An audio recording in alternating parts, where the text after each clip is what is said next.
Sejumlah informasi dari berbagai daerah di Provinsi Banten kami sajikan dalam Berita Banten yang dipersembahkan oleh PRSSNI Banten dan disiarkan serentak oleh seluruh radio anggota di 8 kabupaten kota di Provinsi Banten.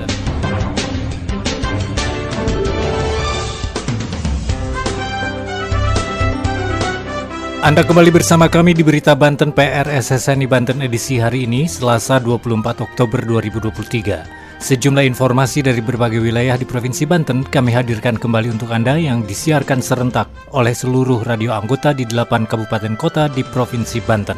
Dan inilah informasi utamanya. Memperingati Hari Santri Nasional, pejabat Gubernur Banten ajak santri terus belajar mendalami agama untuk bekal utama menjadi seorang pemimpin. Buka acara Sujafest 2023, Wali Kota Cilegon Heldi Agustian ajak lestarikan budaya Cilegon. Balai Taman Nasional Ujung Kulon melakukan penutupan jalur wisata di Semenanjung Ujung Kulon, Kabupaten Pandeglang. Bersama saya Aldi Akbar, inilah Berita Banten selengkapnya. Pendengar, Balai Taman Nasional Ujung Kulon atau BTNUK melakukan penutupan jalur wisata atau trekking di Semenanjung Ujung Kulon, Kabupaten Pandeglang. Penutupan jalur wisata ini dalam rangka melindungi habitat badak Jawa. Taman Nasional Ujung Kulon merupakan salah satu dari 5 taman nasional pertama di Indonesia yang masuk dalam World Heritage tahun 1991.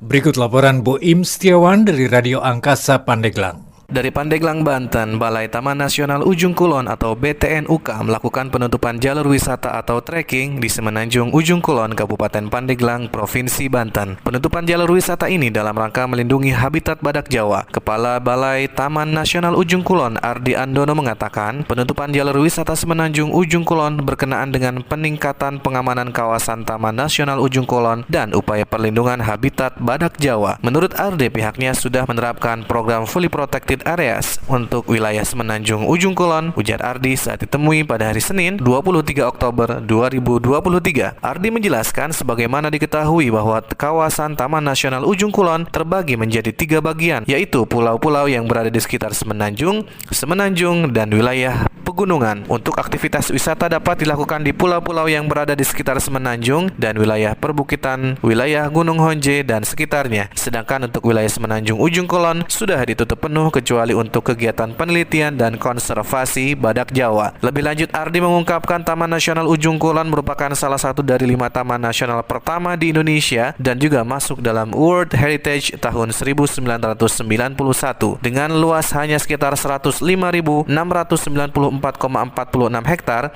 menjadi habitat terakhir untuk badak Jawa di dunia. Maka diperlukan perlakuan khusus untuk melindungi badak Jawa dan habitatnya. Dari 98,9 Angkasa Radio Pandeglang, Boim Setiawan mengabarkan untuk Berita Banten.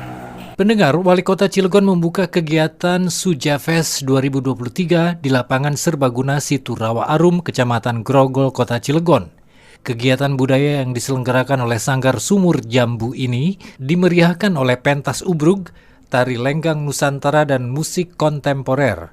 Dalam sambutannya, Heldi Agustian memberikan apresiasi atas digelarnya Sujafest 2023 yang digelar di kawasan Situ Rawa Arum, sehingga selain menjadi wahana pelestarian budaya, juga dapat lebih mengenalkan kawasan Situ Rawa Arum kepada masyarakat sebagai salah satu pusat wisata di kota Cilegon.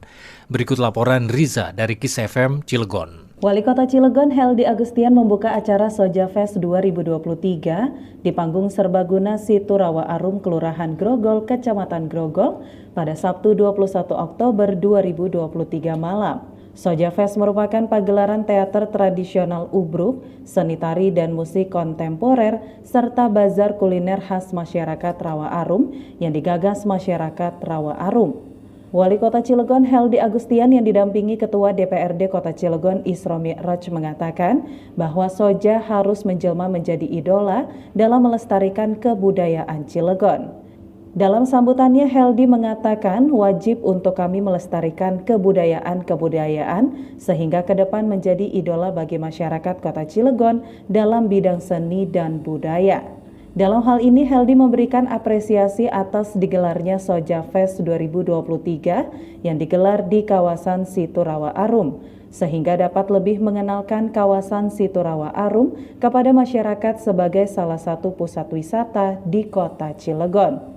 Sementara itu, Ketua Pelaksana Soja Fest 2023 Kota Cilegon, Sahrul Tama mengatakan, Soja Fest 2023 mengangkat Beautiful of Culture. Sahrul berharap Soja Fest dapat terus digelar setiap tahun di Kota Cilegon.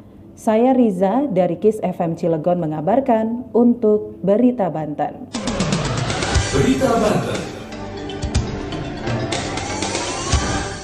Anda masih bersama kami di Berita Banten PR SSNI Banten. Pendengar, pejabat Gubernur Banten Al-Muktabar berharap para santri terus mendalami agama sebagai bekal utama menjadi seorang pemimpin.